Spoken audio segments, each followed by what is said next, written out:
अस्सलाम वालेकुम दोस्तों की हाल है ठीक ठाक हो। अच्छा जी अज जी गल करनी है तुसा किसी बंदे ने सोचा भी नहीं होना कि इंज भी हो सकता है। जी अस अपनी जाती चक्की लाइए भाजी आटे वाली है। उस तो बाद असी मिर्चा पीनिया चौल शौल पीने पिछे अस मुंजी भी लाई है। अगे भी दो त्रै बारी वाकया होया है तो चलो मैं आखिया चलो मिसटेक ना हो गया होना।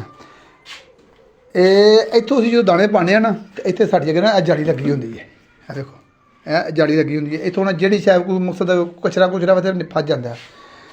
अबू जी किनिया गोलियां निकलियां ने? चार गोलियां। आ देखो जहर वाली गोलियां ने तीन है तो एक नाली सड़ छड़ी ने ते दाने किन्ने ने अबू जी? 32 किलो 32 किलो दाणियां जो 4 जहर दी गोलियां निकलियां ने। इस तो पिछा भी बड़ियां घरां दी गोलियां निकलियां ने, बहुत घरां दी गोलियां निकलियां। इन्नी भी फुरसत नहीं अजकल दियां घरदियां कोल कि बंदा दाणियां नूं हत्थ मार के कर दे। खुदा ना खास्ता ਇਹਦੇ जो तुहानूं असीं ब्लेड फाइए खलो जो कुदरती चक्की खुली है तुहानूं ने ए देखो ए ब्लेड होंदे ने लोहार होंदे ने। ध्यान मारो देखो बज के ना किवें घस गए ने ते ए देखो मखनती से होंदा इहदे च चलो केले छिल होवे तो लोहा होवे ओह ते लैंदा फाड़े। ये तुहानूं ने ये देखो ना ए में जिवें लोहा ए ते फड़ लैंदा। हुण जहर दियां गोलियां कौन फड़ेगा दसो मैनूं?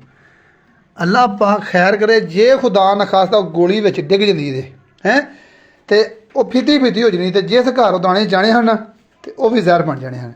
बराए मेहरबानी जेड़े भरा भी चक्कियां तो दाने शाने पिआंदे हो एहतियात करा करो।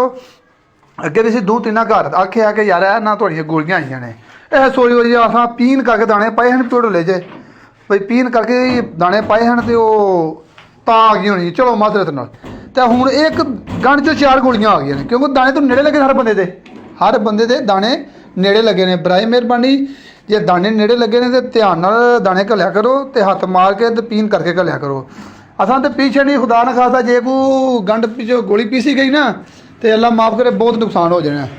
सारे भरा अपने अपने घर सारे नूं आखो कि हुण क्योंकि अगों नवीं कणक आउण वाली है पुरानी कणक तो मुक गई है तो जिन्हें घर को दौड़े कोई 2 मन 4 मन 5 मन गोलियां थल्ले ही होंदियां ने। तो त्याग करो तुहाडी मेहरबानी। अस्सलाम वालेकुम जी।